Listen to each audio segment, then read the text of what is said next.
Welcome to Monk's Temple. Find a comfortable position and let the day's noise begin to settle. We are about to explore a profound psychological truth that has shaped my understanding of the mind for over 30 years, the Buddhist teaching of emptiness. This isn't about religion, it's about insight. It's a framework that can dissolve the very roots of anxiety, conflict, and the feeling of being trapped in your own life. Think of this as deep, actionable self-help, grounded in ancient wisdom. The core of our suffering is a simple, unexamined assumption, the belief in a solid, separate self inside us. We feel like a permanent captain in our head, steering the ship of our life through a world of other solid objects. But what if that captain is itself a story? A useful fiction, but a fiction nonetheless. Seeing through this fiction is the gateway to freedom. I remember a client years ago. Let's call him David. He was a successful lawyer, but he was paralyzed by chronic anxiety. His mind was a courtroom where he was perpetually on trial, judged for every past mistake and future uncertainty. One session, during a guided meditation, I asked him to simply watch his anxious thought, "I'm going to fail," without fighting it. He paused, then said, "It's strange. The thought is here, the tightness in my chest is here, but the I that's supposed to be failing, it feels like a ghost. It's just a word echoing after the fear." In that moment, David didn't solve his problems. He saw the structure of his suffering. He wasn't feeling anxiety, he had been identifying as the anxious one. That slight shift from being the sensation to being the space aware of the sensation was his first taste of emptiness. It created a centimeter of psychological freedom, which changed everything for him. The problem didn't vanish, but his relationship to it was transformed. This is the Buddha's revolutionary starting point, Śūnyatā, the principle of not-self.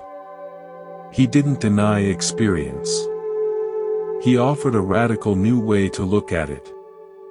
He said what we call me is a composite of 5 ever-changing processes: the physical body, immediate feelings, perceptions, mental habits, and consciousness. We stitch these together with memory and language into a cohesive character, David the anxious lawyer, and then believe that character is solid and real. We spend our lives defending this character, promoting it, trying to make it happy and permanent. This exhausting project is the source of our fundamental dis-ease. Let's test this now. Close your eyes for just 5 seconds. Listen to the sounds around you. Notice how a sound simply arises. You didn't create it. You can't stop it mid-air. The hearing of it happens by itself. Now, see if you can locate the hearer. Is it behind your eyes? In your brain? The hearing is happening, but the separate, you, doing the hearing is impossible to pin down. It's a concept lagging behind the direct experience. This is true for every sense, every thought. Thoughts think. Feelings feel.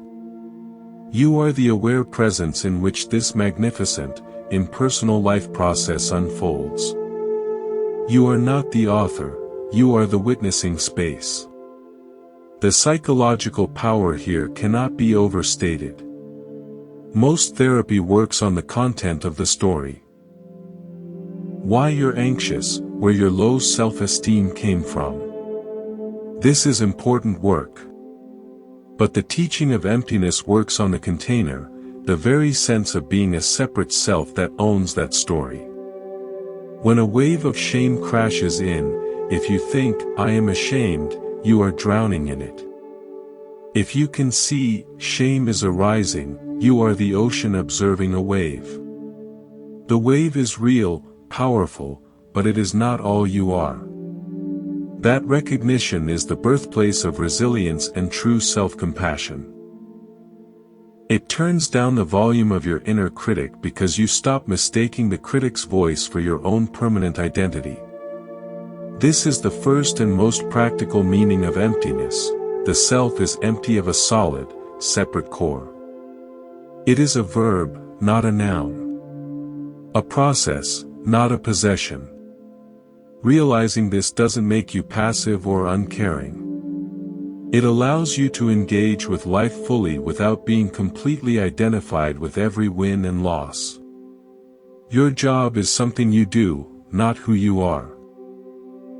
A criticism is feedback about an action, not a verdict on your soul. If this way of seeing your own mind brings a sense of relief, a hint of spaciousness where before there was only clutter, then I invite you to subscribe to Monk's Temple. By joining us, you choose to keep this lens of clarity available. You support a space dedicated not to adding more self-help tricks to your pile, but to helping you see through the fundamental trick of the separate self. Your subscription makes this deep work possible. We have started by deconstructing the inner subject. But this raises a monumental question: if the perceiver is empty, what about the perceived world? The people, the problems, the things we crave and fear, are they solid?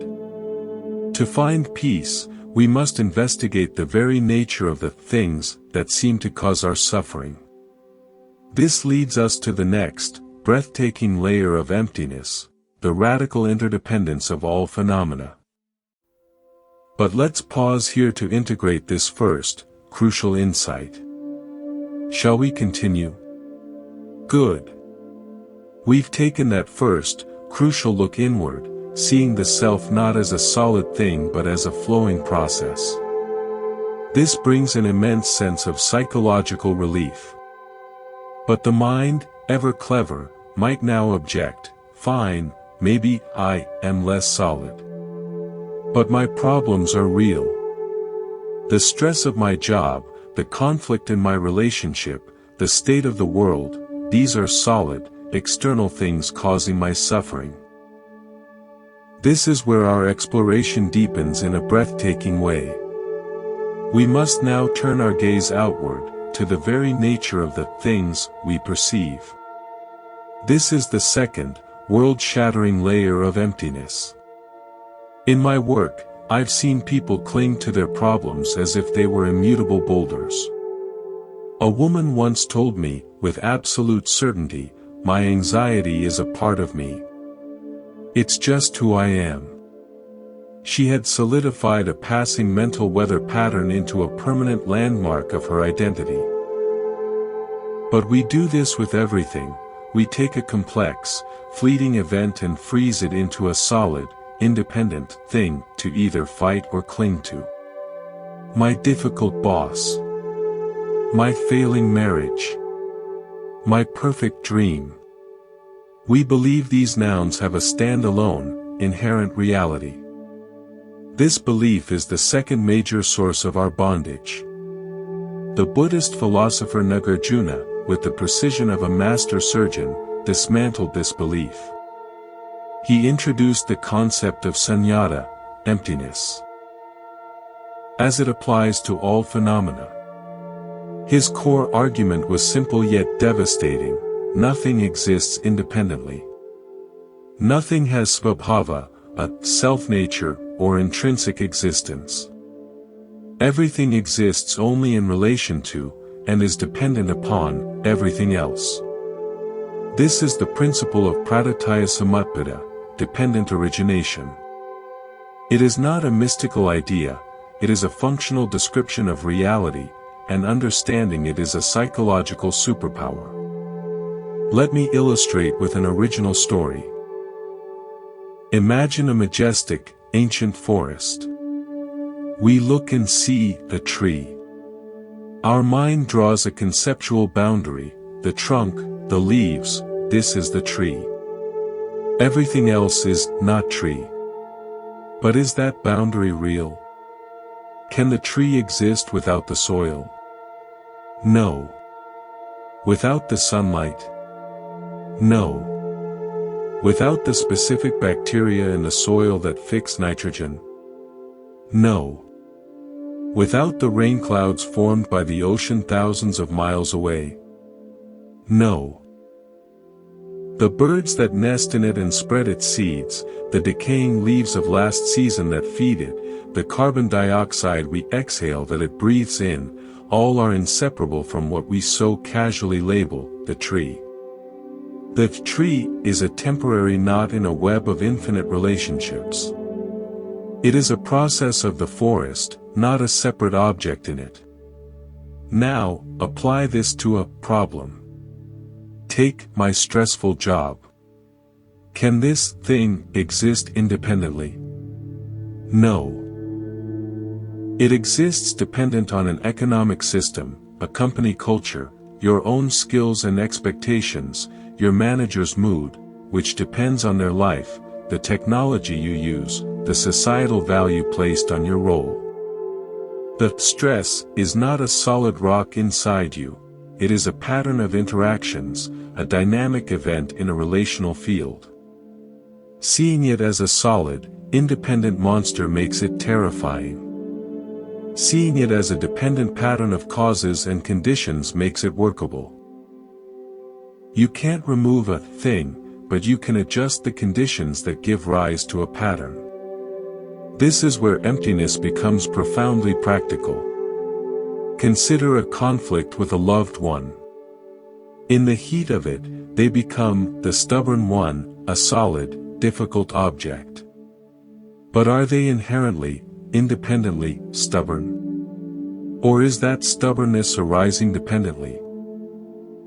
It depends on their history, their fears in this moment, your tone of voice, the unspoken expectations between you, their fatigue, your defensiveness. The conflict isn't two solid selves colliding. It's two dynamic, interdependent processes of cause and effect interacting. This view doesn't excuse hurtful behavior, but it drains the poison of absolutes. It moves you from, "you are a jerk," to, "this jerk-like behavior is happening." What conditions are feeding it? That shift is the difference between a war and a negotiation. It's the space where solutions are born. Nagarjuna was so thorough he even applied emptiness to emptiness itself. He warned against making emptiness your new solid view.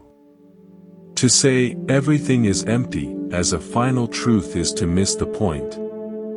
Emptiness is a tool to loosen all grasps, including the grasp on the tool. It's a medicine, not a diet. This is the middle way, not clinging to existence, things are solid. Nor to nihilism, nothing matters. It is the liberating recognition of radical relativity. The psychological and ethical impact is transformative. When you deeply see that no person, no problem, no nation, no belief exists in isolation, the walls of your world become permeable. Your well-being is seen as interwoven with the well-being of the cashier, the ecosystem, the stranger across the globe. Compassion stops being a moral obligation and becomes a rational response to interconnected reality. Hurting another is seen as literally feeding the conditions for your own suffering. This is not poetic metaphor, it is systemic fact. So now we have a new, vaster landscape, empty selves in an empty world. But this raises a beautiful, almost paradoxical question. If both the perceiver and the perceived are like waves, interdependent, fluid, without solid essence, then what is the ocean? What is the fundamental nature of this aware, luminous space in which the entire dance of emptiness unfolds? This question leads us to the very heart of spiritual awakening, to a discovery that feels like coming home after a long, long journey. But let's rest here, with this radical vision of interconnection. Let the idea that nothing stands alone settle into your bones. See if you can look at one source of your stress today not as a solid thing, but as a convergence of causes. Notice if that changes your relationship to it, even slightly. Are you ready to explore the nature of the ocean itself? You've confirmed to continue. Good. We have journeyed to two profound vistas. First, we looked within and saw the self not as a solid captain, but as a flowing river of experience, empty of a separate core. Then, we looked outward and saw the entire world in the same way, a shimmering web of interdependence where nothing, not a tree nor a problem, exists in isolation. This brings a profound sense of clarity and even peace. But the human heart, deep down, might whisper a new question. A quiet, almost sacred question. If both the observer and the observed are like dancing patterns, fluid and inseparable, then what is it that knows this dance? What is the silent, aware space that holds this entire magnificent, empty display? This brings us to the third, and perhaps most intimate, layer of our exploration. We are no longer deconstructing, we are coming home. In my decades of guiding others, I've seen a common point of transition. After people grasp the emptiness of self and phenomena, a kind of spaciousness opens. But sometimes, it can feel cold. Like living in a beautifully explained void.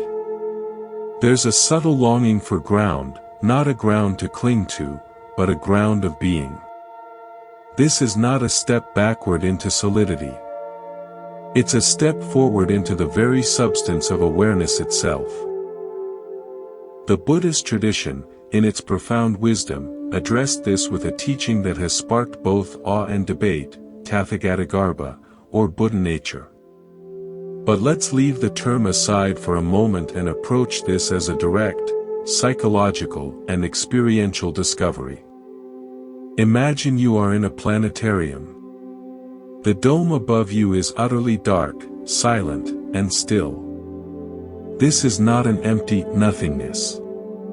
It is a pure, receptive capacity. Then, the projector comes on. Stars burst into being. Galaxies swirl. Nebulae glow with color. A spectacular cosmic drama unfolds across the dome. You are captivated. You follow the stories of constellations, feel the vastness of space. Now, ask yourself, where is the show? It is on the dome. Can the show exist without the dome? No. The dome is the necessary screen. But here is the crucial pivot, is the dome affected by the show? Does a supernova explosion tear the fabric of the dome? Does a serene star field make the dome peaceful? No. The dome remains, utterly itself, dark, silent, capacious, allowing all images to appear without being altered by them. The dome is empty of the images, which is why it can so perfectly hold them. This is a metaphor for the most fundamental discovery you can make about your own mind. The dome is your essential nature, pure, aware presence. Call it consciousness, wakefulness, the ground of being. It is not a thing you have. It is what you are. The projector is the totality of your conditioning, your personal history, beliefs, habits, memories, karma. The cosmic show is your lived experience, your thoughts, emotions, sensations, the entire personal movie of my life. We spend our entire lives mesmerized by the show. We think we are the protagonist in the drama. We believe our happiness depends on the plot being pleasant. Our suffering is our terror at a tragic scene. We have completely forgotten the dome. But the dome is always here. It was here before the movie started. It will be here after it ends. It is here right now, as the drama of your current thoughts and feelings plays out. Let's bring this home with a personal, non-competitive story. I once worked with a veteran suffering from severe PTSD. Loud noises would trigger flashbacks, vivid, terrifying movies from the past playing in his present. He felt completely at the mercy of this internal projector. Our work began with what we've already covered, helping him see the flashback not as what I am, but as a traumatic memory pattern arising. This gave him a sliver of space. But the breakthrough came during a quiet session. He was describing the haunting feeling of these memories. I asked him, softly, in this moment, as you describe that haunting feeling, are you aware of it? He paused, confused. Yes, he said. Good, I replied. That awareness that knows the feeling, is it itself haunted? Or is it just knowing? A long silence filled the room. Tears welled in his eyes. It's just knowing, he whispered. The memory is awful, but the place it's happening in, isn't touched. In that moment, he didn't just see the movie, he felt the dome. He realized his deepest identity was not the traumatized character in the flashback, but the intact, aware space in which the flashback, with all its horror, could arise and pass. This didn't erase his PTSD, but it gave him an unshakable sanctuary within it. He found a peace that was not dependent on the content of his mind. This is the pivot from psychology to genuine spirituality. You are not just a collection of empty parts. You are the wholeness that allows the parts to appear. This aware space has beautiful, consistent qualities. 1. It is luminous. It knows. It illuminates experience instantly. 2. It is impartial. It holds joy and sorrow equally, without preference. 3. It is empty. It has no inherent characteristics, so it can take the shape of any experience. 4. It is ever-present. It cannot be found in time or space, it is the here and now context for everything. This is not your awareness as a private possession. It is awareness itself, which you and I share as our fundamental nature. Just as all waves are of the same ocean, all individual minds are expressions of this same conscious space. This is why true compassion is possible. Serving another is serving the same fundamental awareness that you are. This understanding, that your true nature is this untouched, aware space, is the ultimate psychological refuge. It means no thought can ultimately define you. No failure can destroy you. No loss can annihilate you. You are the canvas, not the painting.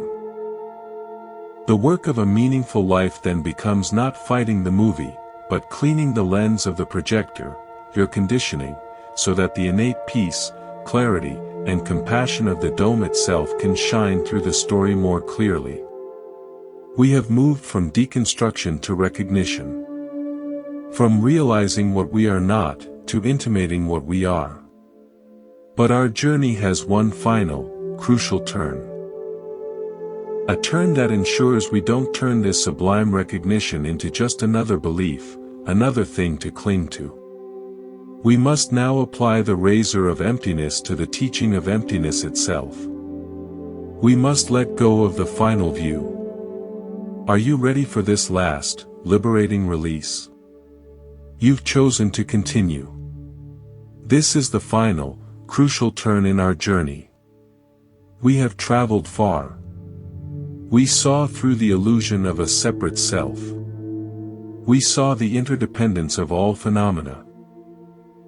We even pointed toward the luminous, aware space that is our true nature, the silent dome behind the personal movie. This feels like arrival.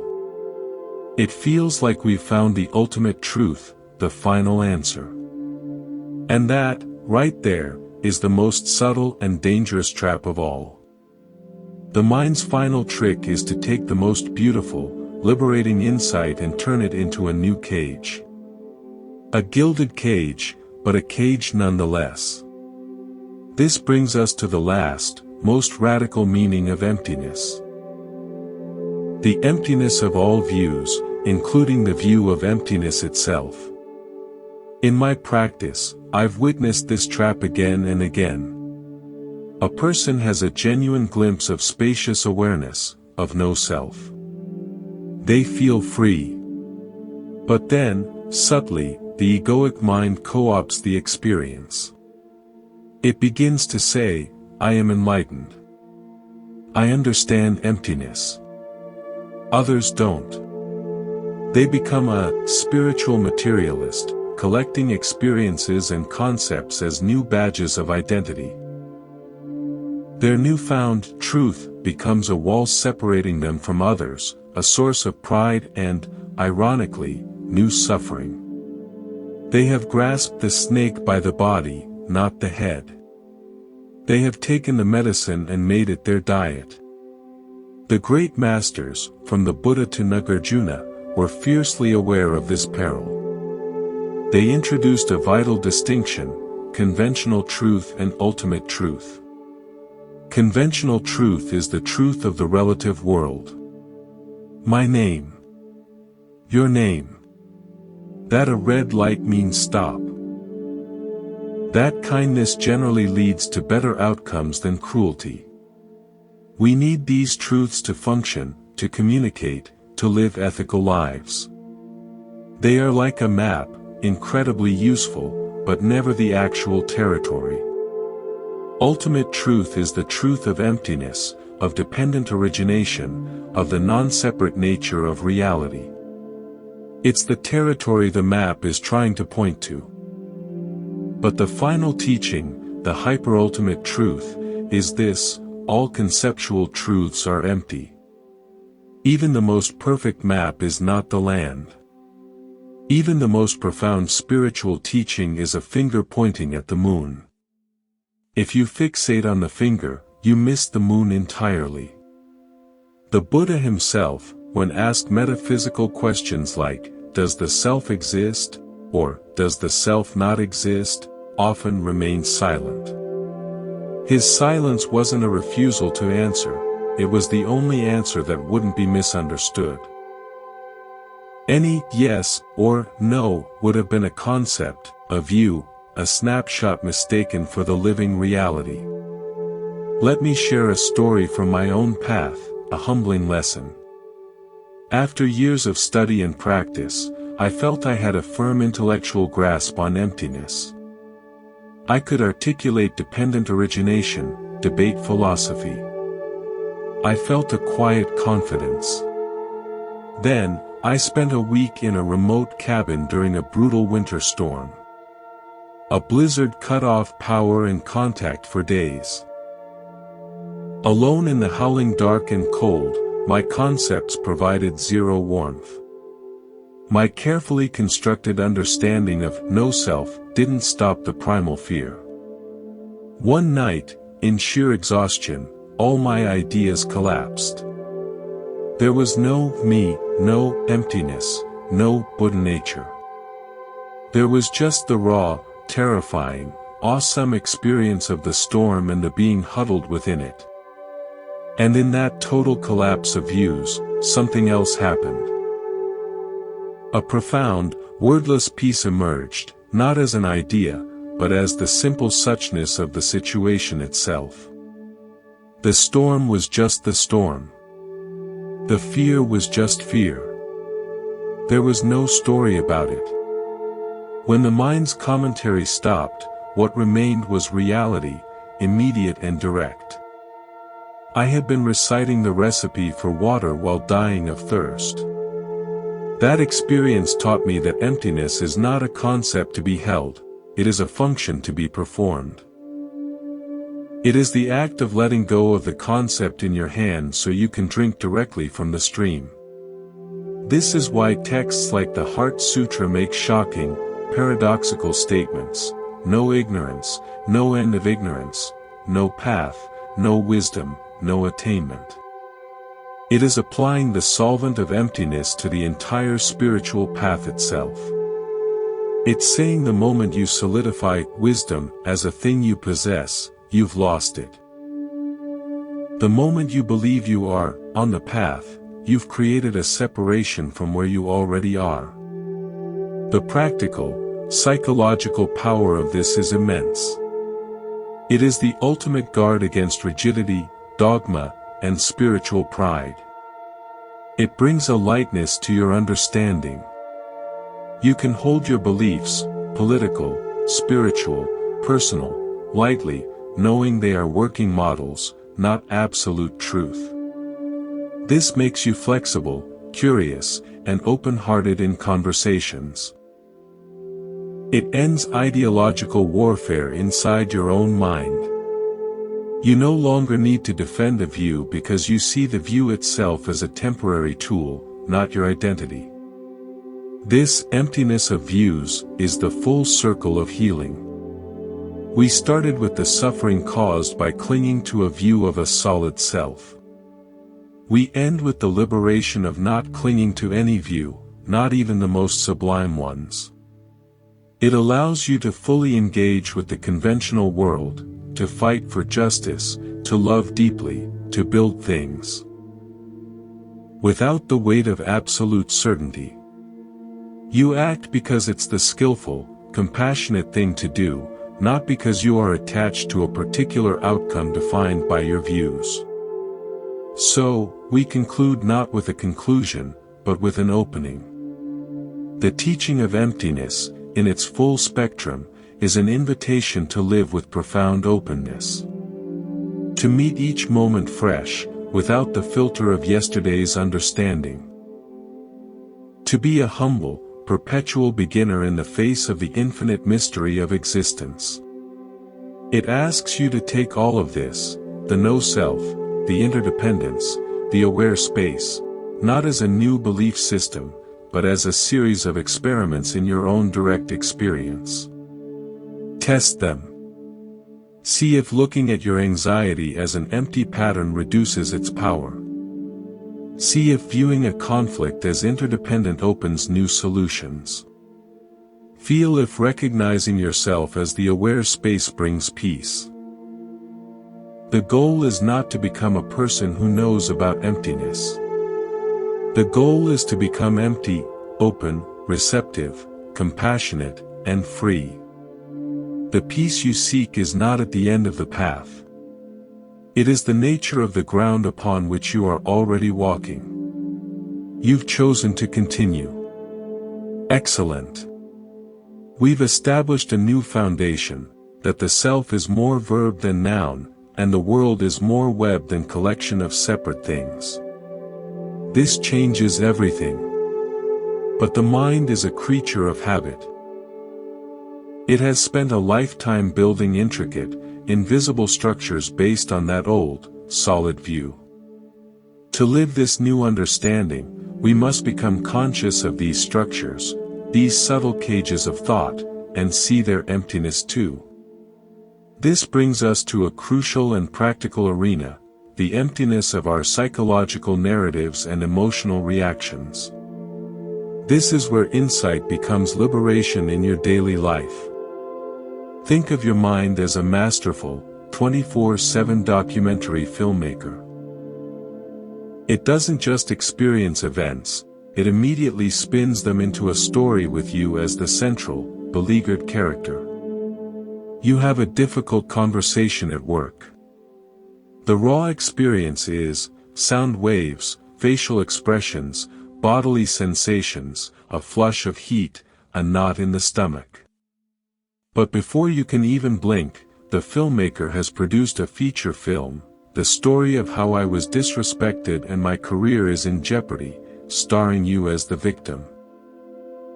The film comes complete with flashbacks, past slights, ominous predictions, future failures, and a powerful emotional soundtrack, anxiety, anger.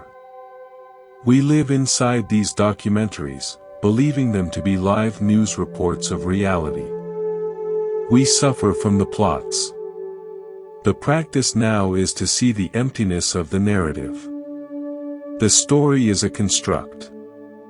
It is a selective, interpretive, meaning-making overlay on a vastly more complex and neutral set of events. It is dependently arisen from your personal history, your insecurities, your brain's predictive algorithms. It is not ultimately true. Let me share an original story from my counseling work. Elena came to me with crippling social anxiety. Her mind's filmmaker was an Oscar winner for tragedy. A simple party invitation would trigger an internal epic. They only invited me out of pity. I'll say something stupid. Everyone will notice how awkward I am. I'll be an outcast. The story felt utterly, solidly real. It produced panic. Her solution was to avoid parties, which only made the story seem more true. See, you are a social outcast. We didn't work on building confidence. We worked on deconstructing the documentary. I asked her to do a simple forensic analysis. When the invitation arrived and the movie started playing, she was to pause and ask. 1. What are the raw facts? A text message with words on a screen. That's all. 2. Where is the filmmaker adding interpretation? The pity, the stupid, the outcast, all added voiceover. 3. Can I know the thoughts of others as fact? No. The film is projecting its own fears onto imaginary characters. 4. What is happening in my body right now, before the story? Tight chest, shallow breath. By repeatedly pausing the film to look at the projector, something changed. She saw the narrative as a thing her mind did, not as reality. It lost its solidity. It became empty. This didn't make the sensations vanish, but it robbed the story of its power to define her reality. She could feel the anxiety as a bodily event while knowing, I am about to be humiliated, was just a haunting, empty script. With that space, she could choose to go to the party, not as a doomed character, but as a curious explorer of the actual, unfolding moment. The anxiety didn't disappear, but her enslavement to it did. This is a practice you can apply to any mental story causing you suffering. My spouse doesn't love me anymore. I'm a failure. The future is hopeless. Pause. Separate the scant raw data from the lavish, fear-based production. See the narrative as a dependent, constructed phenomenon, empty of inherent truth. This is not positive thinking. It's accurate thinking. It's seeing the film strip, not being lost in the movie. The same applies to emotional reactions. We say, I am angry, solidifying a temporary, fiery energy pattern into an identity. Instead, learn to see, anger is arising. Investigate its emptiness. What are its components? A hot sensation, a clenching, a thought of unfair. Can you find a central, solid anger apart from these parts? It's a constellation of events, dependently arisen from a perceived slight, your biochemistry, your history with injustice. Seeing it as empty, as a passing storm in the sky of awareness, allows you to feel its full energy without becoming its puppet. You can let the fire burn through without setting your whole life ablaze. This deconstruction of inner stories and emotions is the core of modern, therapeutic mindfulness, and it is the direct application of emptiness to your psychology. It is the ultimate cognitive behavioral therapy. You are not fighting the content, you are changing your relationship to the container by seeing its constructed, empty nature. We have now applied emptiness inward, to the contents of the mind. But this work reveals something even more fundamental. If the stories and emotions are empty, dancing in an aware space, what is the nature of that space itself? The one that knows the movie is a movie? This inquiry leads us from psychology to the very ground of being, to a discovery that feels less like learning and more like remembering. You've confirmed you wish to continue. Good. We've taken a powerful step inward, learning to see our psychological narratives and emotional storms as empty constructs, compelling movies, but movies nonetheless. This deconstruction creates a profound sense of inner space and freedom. But now, a natural and deeply important question arises. If all these phenomena, the self, the world, our stories, our feelings, are like ever-changing weather patterns, then what is the sky? What is this consistent, aware, knowing space in which all of this appears, is witnessed, and dissolves? This inquiry moves us from the psychology of deconstruction to the direct experience of essence. It leads us to what many traditions point to as the heart of spiritual awakening, recognizing your true nature. For years in my practice, I worked with people to help them disentangle from their painful stories. It was liberating. But sometimes, after the storm of a particular narrative would pass, a person would sit in the quiet aftermath and ask, almost plaintively, okay, so I'm not my anxiety, but then, what am I? This is a sacred question.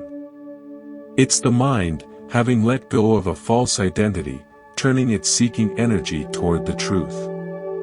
This isn't about building a new, better self-concept. It's about recognizing the timeless, fundamental substance of your being that was there before the first thought of I ever formed. Let's use an original metaphor. Imagine a pristine, high-mountain lake on a perfectly still morning. The water is utterly clear, calm, and deep. This lake reflects everything with perfect fidelity, the surrounding pine trees, the passing clouds, the vast sky above. Now, a storm comes. Wind whips the surface into chaotic waves. The reflections shatter into a million dancing fragments. The clear depth is hidden by turbulent, muddy surface agitation. To an observer, the lake seems to have become the chaos. Our situation is identical. Your fundamental nature is like that deep, clear, still water, aware, peaceful, luminous, and capable of perfectly reflecting the reality of this moment. The contents of your experience, your thoughts, the clouds, your emotions, the wind. Your sense of self, the image of a tree reflected, are all appearances on or in that water. When the mind is calm, there is a clear reflection, a sense of peace and knowing. When the mind is agitated by fear, desire, or confusion, the surface churns. We mistakenly believe we are the turbulence. We forget the depth. Spiritual practice isn't about creating the still water, it's about allowing the agitation to settle so the water's inherent clarity is revealed. The Buddhist tradition points to this with the teaching of Tathagatagarbha, Buddha nature. It's the radical and beautiful assertion that the essence of a fully awakened being, a Buddha, is not something you acquire, but the very ground of your own awareness, temporarily obscured. It's not a self, it's the suchness of awareness itself. Let's try a direct exploration, right now. I'll guide you. Don't try to think the answer. Just look. 1. Pause reading for a moment. Simply notice what is happening in your field of experience. Sounds, sensations, thoughts. 2. Now, become aware of the fact that you are aware. There is knowing happening. This knowing is simple, immediate. 3. Ask, what is the quality of this knowing itself, before it knows any particular thing? Is it spacious or confined? Is it stable or fluctuating? Is it luminous or dark? 4. Look for the edges of this knowing. Can you find where it begins or ends? Does it have a location? A shape? A color? What you'll likely find is that the knowing awareness itself is spacious and borderless. It has no findable edges. Steady and unchanging in its essence. The objects within it change, but the capacity to know feels constant. Luminous and clear. It illuminates experience. Impersonal and peaceful. It doesn't struggle or crave, it simply is. This is the lake. This is what you most fundamentally are. Not the personality, not the history, not the current mood. But this aware space that is knowing the reading of these words. It is empty of any specific content, which is why it can hold all content. This is the great paradox. You are a no thing, empty of characteristics, that is simultaneously everything, the capacity for all experience. I recall a session with a man drowning in grief after a profound loss. He was identified as the grieving one. His story was solid, heavy, absolute. After sitting together in silence for a long while, I gently asked, in the middle of this ocean of grief, can you find the one who is aware of the grief? Just for a second, don't look at the waves, feel the ocean floor. He closed his eyes. Minutes passed. Then he said, voice full of wonder, the sadness is here, it's immense. But the place it's happening, it's not sad. It's just, open. And it's been here the whole time. He hadn't lost his grief. But he had found the part of himself that could never be lost, damaged, or destroyed. That recognition didn't remove the pain, but it gave him an unshakable sanctuary within it. He touched the lake beneath the storm. This recognition is the ultimate psychological refuge. It means no thought, no emotion, no circumstance can fundamentally alter what you are. You are the screen, not the movie. When you live from this recognition, you engage with life from a place of profound inner stability. Challenges are met with resilience. Joy is experienced more fully because you're not anxiously clinging to it. Compassion flows naturally because you see the same essential awareness in others, beneath their own turbulent surfaces. We have now looked at the contents of experience and the container itself. But our journey has one final, integrating step. It would be a tragic mistake to turn this recognition of aware space into a new spiritual identity, a new thing to grasp. We must now apply the final, most subtle polish of emptiness. We must ensure we don't cling to the lake, either. You've confirmed you wish to continue. We have arrived at a beautiful and perilous place. We've seen through the illusion of a separate self. We've recognized the aware, spacious presence that is our true nature, the still lake beneath the stormy surface. This feels like home. It feels like the end of seeking. And here, the mind can make its most subtle and tempting error. It can take this sublime recognition and build a new, spiritual identity around it. I am the awareness. I have realized no self. I am awake.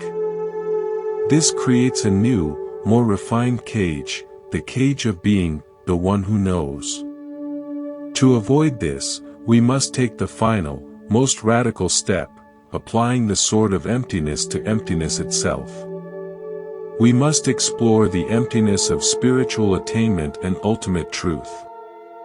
In my work, I've seen this trap ensnare sincere seekers. After a genuine glimpse of spacious awareness, a person's demeanor can change. A subtle spiritual pride emerges. They may become dismissive of ordinary people, attached to their special status, or rigidly protective of their correct understanding. Their beautiful insight has been co-opted by the very ego structure it was meant to dissolve. The I has simply put on a robe and called itself the awakened one. This is why the Buddha and masters like Nagarjuna established a crucial distinction, not between truth and falsehood, but between two kinds of truth, conventional and ultimate.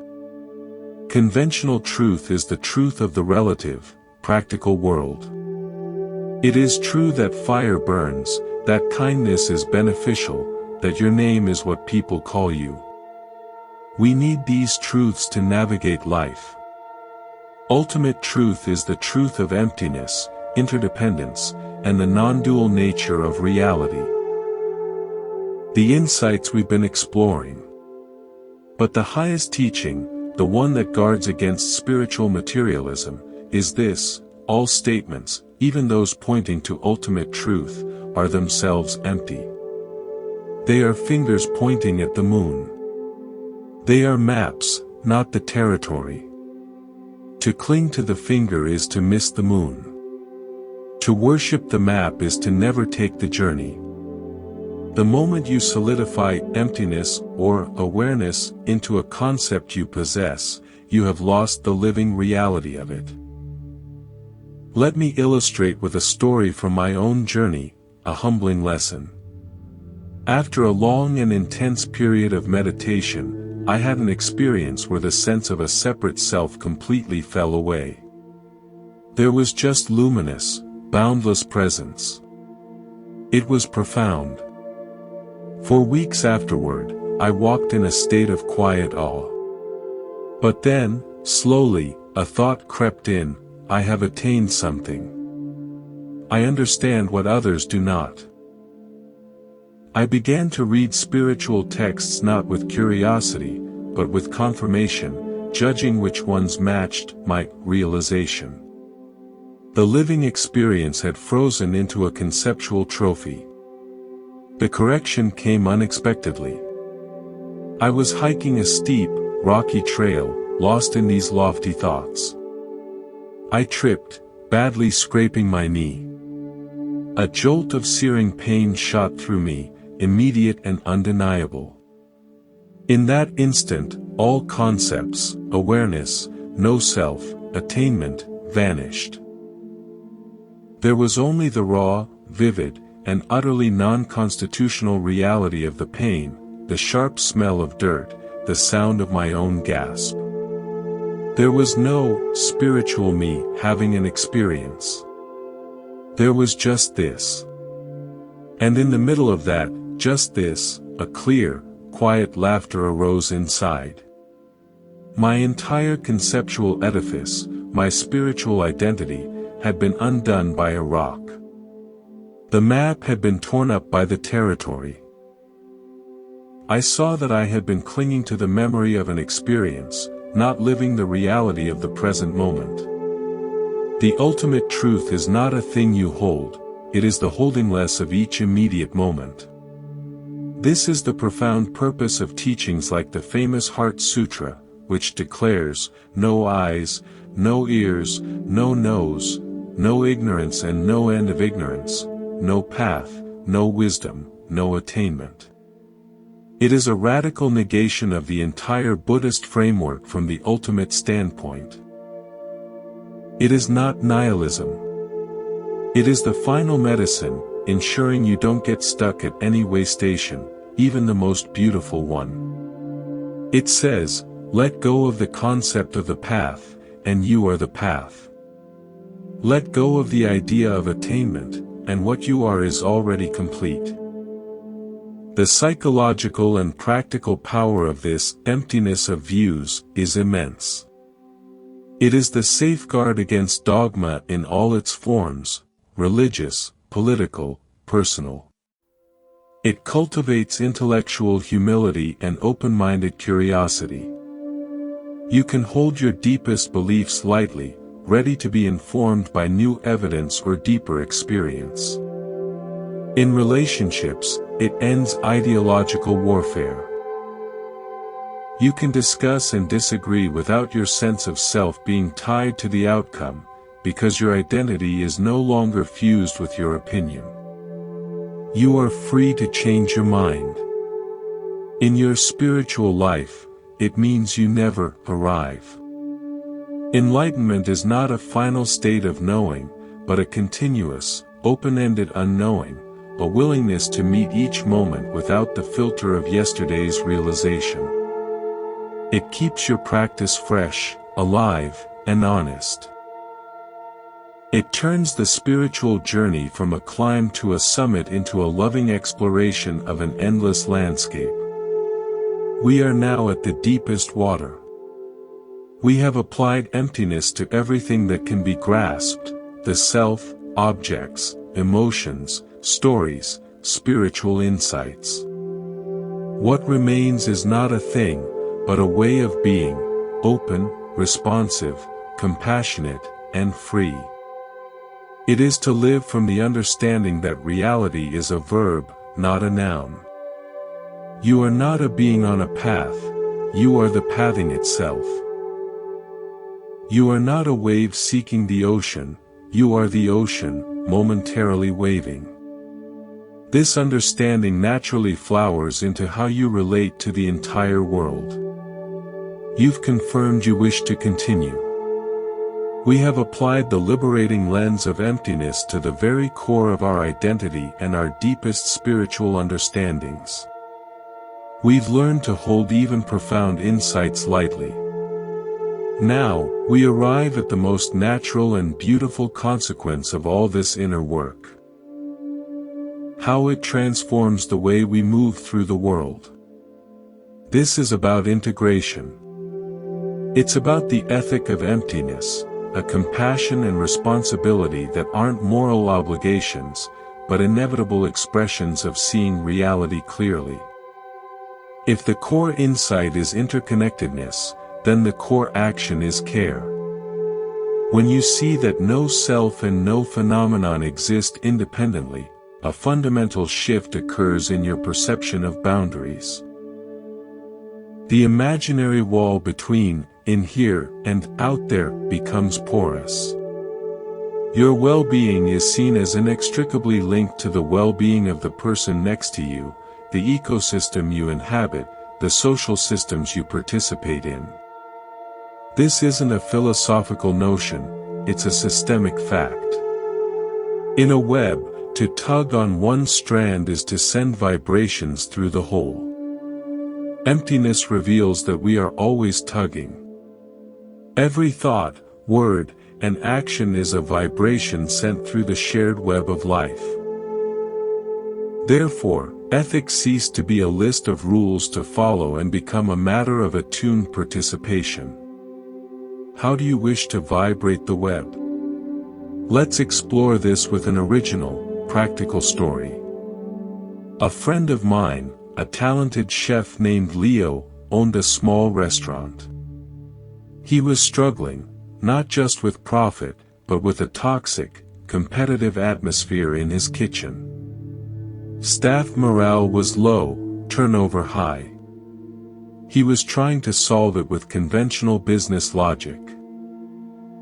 Tighter controls, stricter rules, performance bonuses. It only made things worse, feeding a story of lazy staff versus burdened owner. Then, during a personal crisis, he stumbled upon these teachings of emptiness. As a practical man, he decided to run an experiment. For 1 month, he would act as if the interdependence he was reading about was true. He shifted his focus from managing individuals to tending the system. Instead of asking, who messed up? He asked, what in our shared process led to this error? He began sharing more financial information transparently, showing how the dishwasher's efficiency affected the cook's timing, which affected customer tips for the servers. He framed challenges as our problems, not your failures. Most importantly, he started the day with a brief team huddle not about tasks, but about connection. A simple check-in: how is the human being behind the role today? He wasn't teaching Buddhism. He was applying the principle of dependent origination as a management strategy. Within weeks, the atmosphere transformed. Collaboration replaced competition because people saw their fates as linked. Efficiency improved because the system, not just the individuals, was being optimized. Leo didn't become a saint, he became a more skillful participant in the web he was part of. His business stabilized, but more importantly, the quality of shared experience in that little kitchen was healed. This is emptiness in action, shifting from a paradigm of separate agents to one of an interdependent field. This leads to the second expression, compassion as recognition. When you have touched the aware, peaceful space within yourself, the lake we discussed, you begin to intuit that this same capacity for knowing and being is the fundamental nature of everyone you meet. They may be completely identified with the stormy surface of their emotions and thoughts, their movie. But the screen of awareness is the same. This doesn't mean you become a doormat or condone harmful behavior. It means you can address the behavior with clarity and firmness while holding a fundamental respect for the being behind it. You are, in a sense, speaking to the Buddha nature in them, appealing to the capacity for clarity that is currently obscured. This transforms confrontation from an attack into an invitation back to wholeness. The final, deeply personal expression is embracing the full spectrum. The mind loves duality, success/failure, joy/sorrow, strength/weakness. Emptiness reveals the deep interdependence of these opposites. There is no success without the possibility of failure woven into its fabric. Your greatest courage is born from the same vulnerability you try to hide. The dark soil of your grief nurtures the flowers of your compassion. As Carl Jung profoundly noted, no tree can grow to heaven unless its roots reach down to hell. Living emptiness means making peace with your own wholeness, the light and the shadow. It means you can feel profound grief without being annihilated by it, because you know it is a wave in your ocean, not the ocean itself. You can celebrate joy without the desperate clutch of clinging, because you know it is a gift of the moment, not a possession. So, how do you live this? Start with these simple, daily integrations.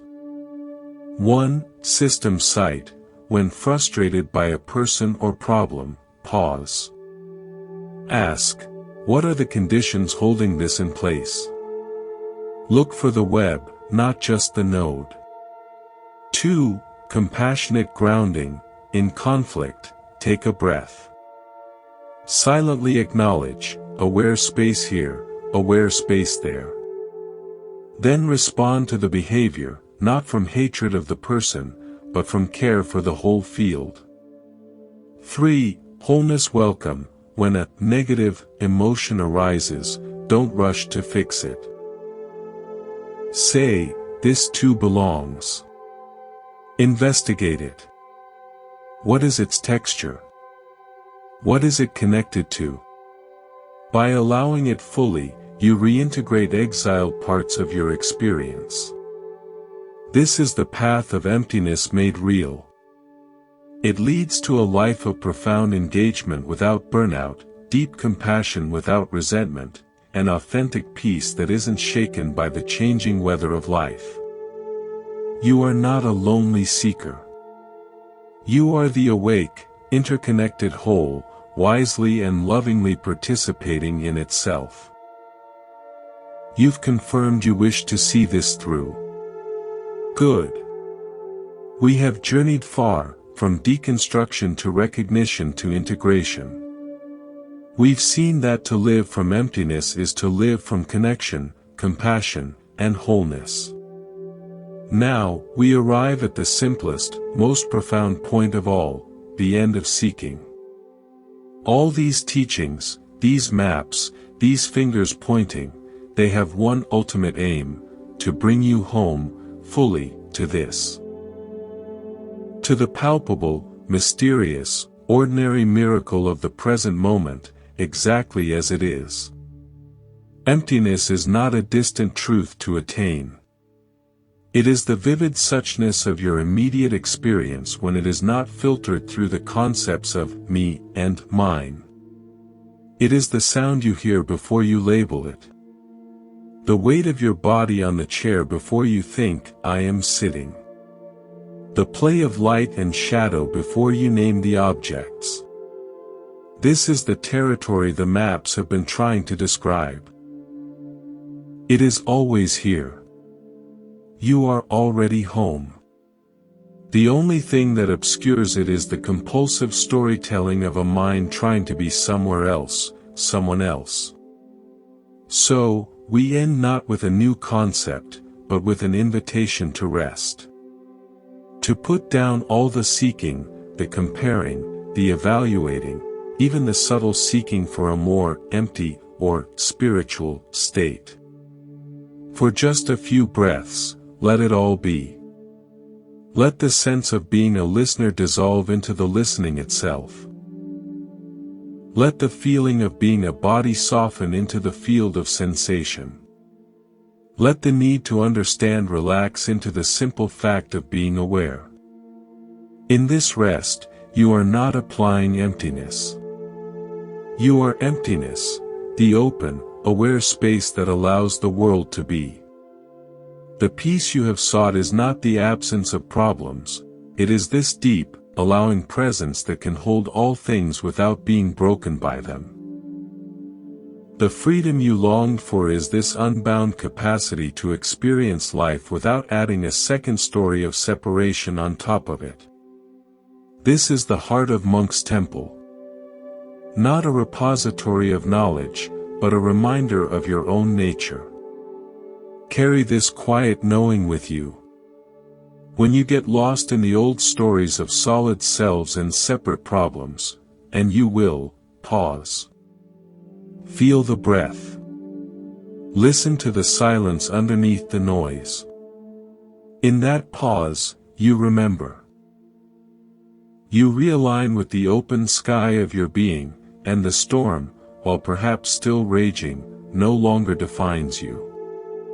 Thank you for walking this path of seeing into the heart of things.